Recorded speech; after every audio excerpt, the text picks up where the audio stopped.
حدیث د عائشہ او د ام سلمہ رضی الله عنهما دی او د دوانه د پیغمبر صلی الله علیه وسلم بیبیانی وی چې ان النبي صلی الله علیه وسلم كان يصبح جنوبا من جماع وی پیغمبر صلی الله علیه وسلم باندې وکلنا کله سحر په دې حال کې راوخته چې هغه د جنابت په حالات کې او جنابت کی بولو من جماع ځکه چې د بیبیانو سره به کورواله کړو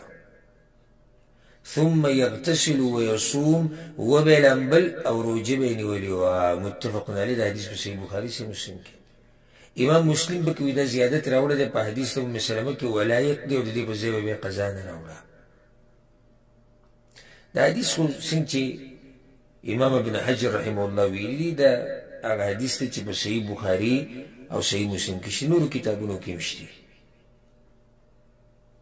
وی پیغمبر صلی الله علیه وسلم باندې بس سحر په دې حال کې راغی چې هغه د څه په حالت کې د جنابت په حالت کې او جنوب چاته ویل کېږي چې بچا باندې غسل لازم شوی د کوروالي د لاسه یا د منی د وتو د لاسه کاغه د احتلام په طریقې سره یا بلاس وشتي یا کفار سره باندې او دا جنوب چې دی دا ذکر او انثى دوانو ته ویل کېږي ښځې ته او سړي ته یو ته دو ته جمع ته ټولو ته ویل کېږي الله وی ان کنتم جنوبا فطهروا ټولو دپاره ویلی جنوب دیزې کې د پیغمبر صلی الله علیه وسلم د بیبیانو سره د جماع ټکی ولګوو د پیغمبر صلی الله علیه وسلم بیبیانو سره د څه ټکی ولګوو من جماع وجه دا وه ابو هريره رضی الله عنه دا فتوا ورکوله ابو هريره رضی الله عنه چې ان من اصبح جنوبا فلا صيام له پچا باندې چې سحر په دې وخت کې راغی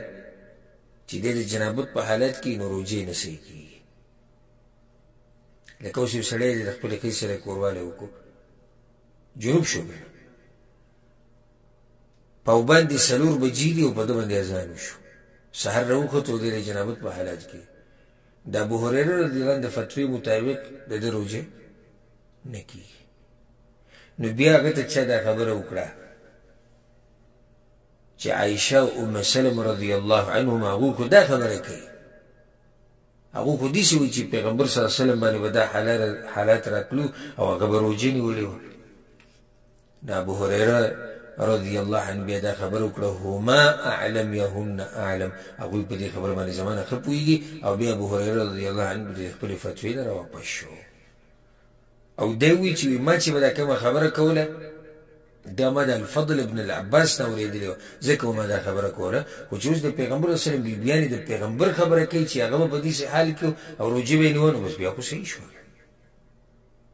بیا خو د هغوی خبره واضح دلیل دی چې د پیغمبر صلی الله علیه وسلم سره کور کېدل نه په روایت کې اوس حدیث راځي چې کان رسول الله صلی الله علیه وسلم يصبح جنوبا مني زما د لاسه به یعنې پیغمبر صلی الله علیه وسلم بیبي زما د لاسه یعنې زما سره به کوروالی کړی جنوبا من جماع من غیر احتلام یعنی احتلام د لاسه نه د جنابت به د څه د لاسه دا به کوروالی د لاسه بعضو علماو دا خبره ذکر کړې ده په پیغمبرانو باندې احتلام نه راځي دغه چې ویله د شیطان د طرف نه او الله د پیغمبرانو حفاظت کړی نو پیغمبر چې د جنابت په حالت کې نو د کوروالی د لاسه وي بنیادي مسله خو واضحه ده کومه چې تاسو واورېده هغه دا د دې لپاره د حدیث راوړی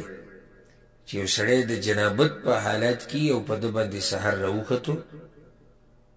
نو هېڅ خبره نه ده د روژه صحیح ده غسل دې وکړي بس روژه د ده صحیح ده او دغه د جمهور اهل علمو د څلورو مذاهبو د امامان چې دي ټولو دا قول دی